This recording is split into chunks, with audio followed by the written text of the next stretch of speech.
नमस्कार प्यारे दोस्तों, आज हम पढ़ने वाले हैं फिजिक्स।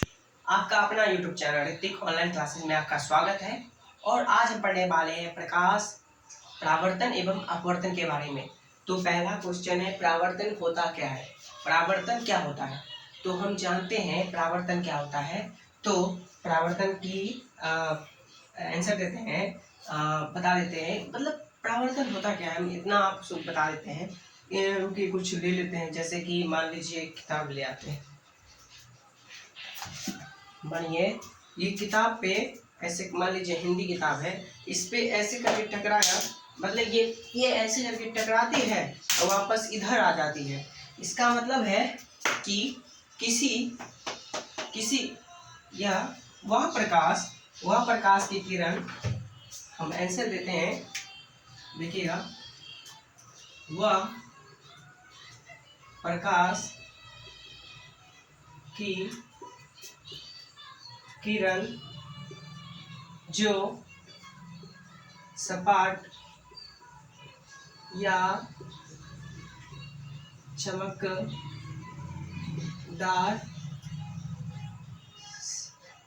सतह या वस्तु से टकराकर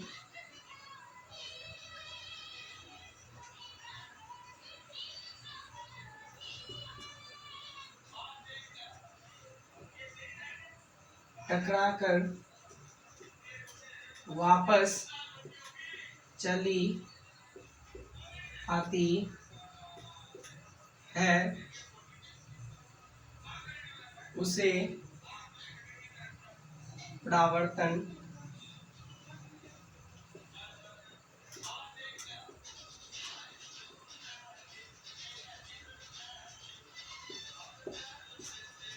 कहते हैं।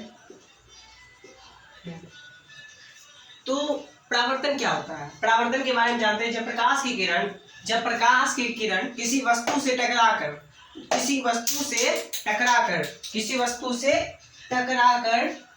किसी सतह या किसी सपाट सतह, कोई मतलब मजबूत सतह हो, वहां से टकराकर वापस चली आती है।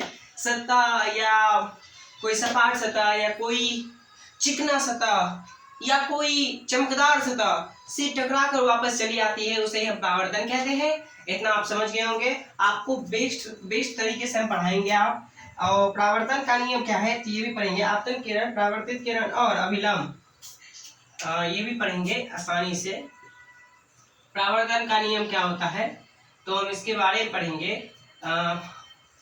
यहाँ इंग्लिश में लिख सकते हैं टाइप्स ऑफ रिफ्लेक्सिव का स्पेलिंग यही होगा, नहीं तो इंग्लिश भी जानना इम्पोर्टेंट है। तो हम ये पढ़ेंगे, आपतित किरण,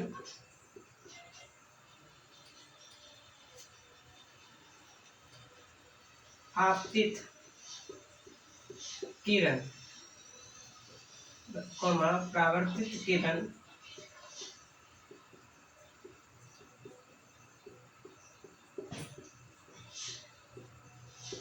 और अभिलंब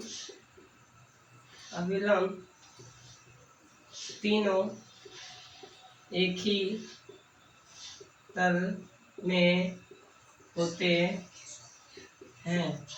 ये तो समझ गए होंगे। परावर्तन का नियम क्या कहता है? टाइप्स ऑफ रिफ्लेक्सिव या रिफ्लेक्टिव साइड, ऐसे ही कुछ। आपतित किरण, परावर्तित किरण और अभिलंब तीनों एक ही तल में होते हैं। और एक है, ये तो फर्स्ट हो गया ना। दूसरा है, बहुत ही इजी है ये, आपतन कोण बराबर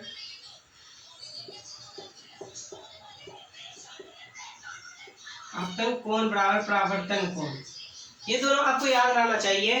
पहले तो है परावर्तन क्या होता है, वह प्रकाश की किरण या सपाट या चमकदार सतह या वस्तु से टकराकर वापस चली आती है, उसे ही हम परावर्तन कहते हैं। परावर्तन का नियम क्या कहता है? टाइप्स ऑफ रिफ्लेक्सिव या रिफ्लेक्टिव, ऐसे कुछ बोलो।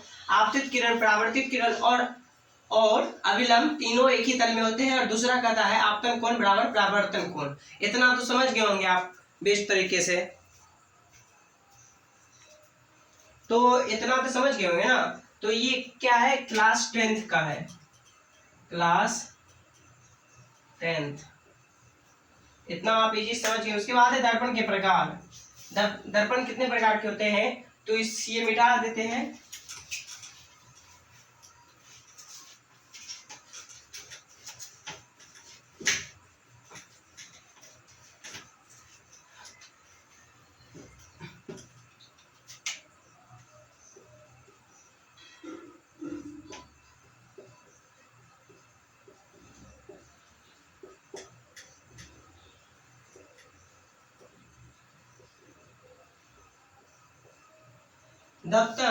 दर्पण मुख्यतः दो प्रकार के होते हैं। दर्पण मुख्यतः दो प्रकार के होते हैं, कौन कौन। तो फर्स्ट है हमारा उत्तल दर्पण, और सेकेंड है हमारा अवतल दर्पण। इसका इंग्लिश में हम देख लेते हैं, इंग्लिश क्या है। उत्तल दर्पण का है कॉन्वेक्स और कॉनकेव। इसका है कॉनकेव और इसका है कॉन्वेक्स। मिरर मतलब दर्पण, मिरर। तो ये हम समझ गए हैं क्या, दर्पण के प्रकार, टाइप्स ऑफ मिरर।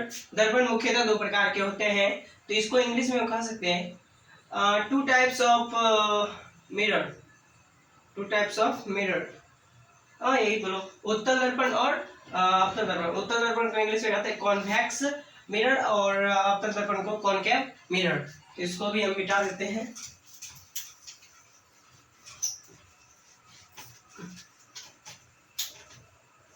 उसके बाद है हमारा नेक्स्ट पॉइंट, प्रतिबिंब के प्रकार। वास्तविक प्रतिबिंब और आभासी प्रतिबिंब। प्रतिबिंब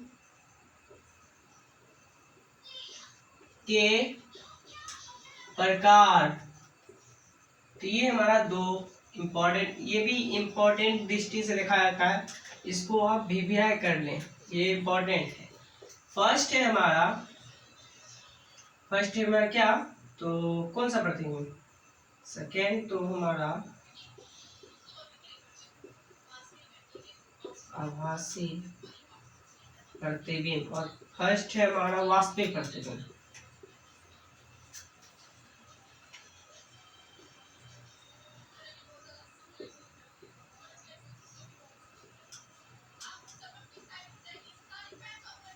ऐसे याद रखिए इसको शॉर्टकट में। वास्तविक प्रतिबिंब को इंग्लिश में कहते हैं शायद क्या कहते हैं, रियल इमेज ना।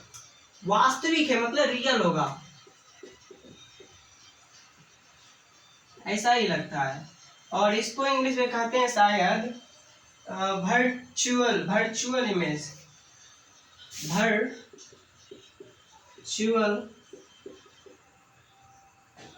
इमेज। हम शॉर्टकट में अभी याद करेंगे। ये पर्दे पर प्राप्त नहीं होता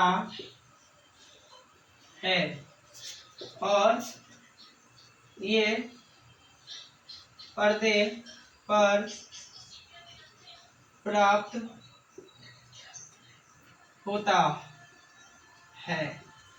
तो ये आसानी से याद कीजिए। प्रतिबिंब के प्रकार है, तो प्रतिबिंब के प्रकार दो हैं, यहाँ पे लिख सकते हैं टू टाइप्स ऑफ इमेज, या ऐसे लिख दीजिए सिंपल, दो प्रकार के होते हैं प्रतिबिंब। और ये कहना चाहेंगे आभासी प्रतिबिंब का बहुत सारा नाम है, जैसे कि सीधा प्रतिबिंब, और एक तो ये हो गया। उसके बाद है अवास्तविक प्रतिबिंब।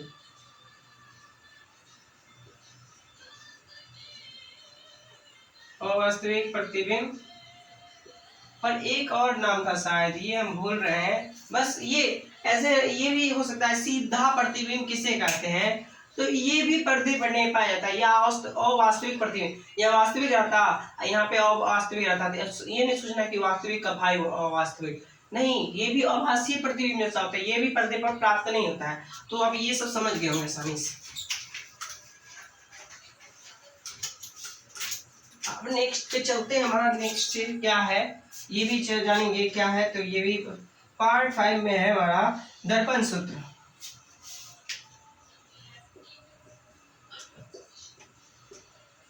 दर्पण सूत्र, तो दर्पण सूत्र होता क्या है ये भी हम जानेंगे। ये तो आप बहुत इजी जानते होंगे ना।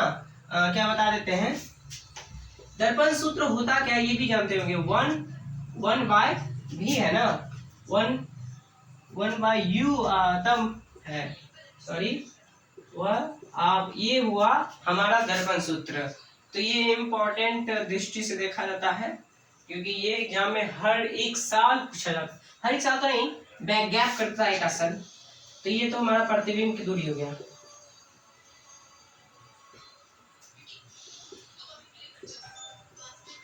प्रतिबिंब की दूरी u बराबर हो गया, u बराबर क्या है, वस्तु की दूरी ना, u बराबर वस्तु की दूरी। फर्स्ट हमारा है u, v बराबर हो गया हमारा प्रतिबिंब की दूरी, और u बराबर हो गया वस्तु की दूरी। और एक चीज और कह रहा है, अगर वस्तु बाईं की ओर हो तो u हमेशा निगेटिव होता है। एक चीज और इम्पोर्टेंट बात कह रहा है, नोट कर लीजिएगा कॉपी में, अगर वस्तु बाईं की और तो u हमेशा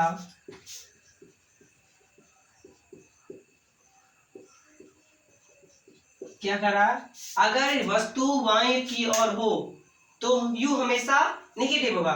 तो वहां जान के दर्पण सूत्र होता क्या है, 1/f बराबर होता है 1/u minus u1/v। u v बराबर क्या, प्रतिबिंब की दूरी, u बराबर वस्तु की दूरी। इतना समझ गए। नोट में क्या करा है, अगर वस्तु बाईं की तरफ हो तो u हमेशा निगेटिव होगा। तो ये भी समझ गए आसानी से ना। उसके बाद है हमारा अपवर्तन क्या होता है। हमारा हेडिंग है अपवर्तन क्या होता है, क्या है, तो अपवर्तन क्या है, सिंपल है ये, बस एक बार देख लीजिए। जब प्रकाश एक माध्यम से दूसरे माध्यम में प्रवेश करता है, जब प्रकाश एक माध्यम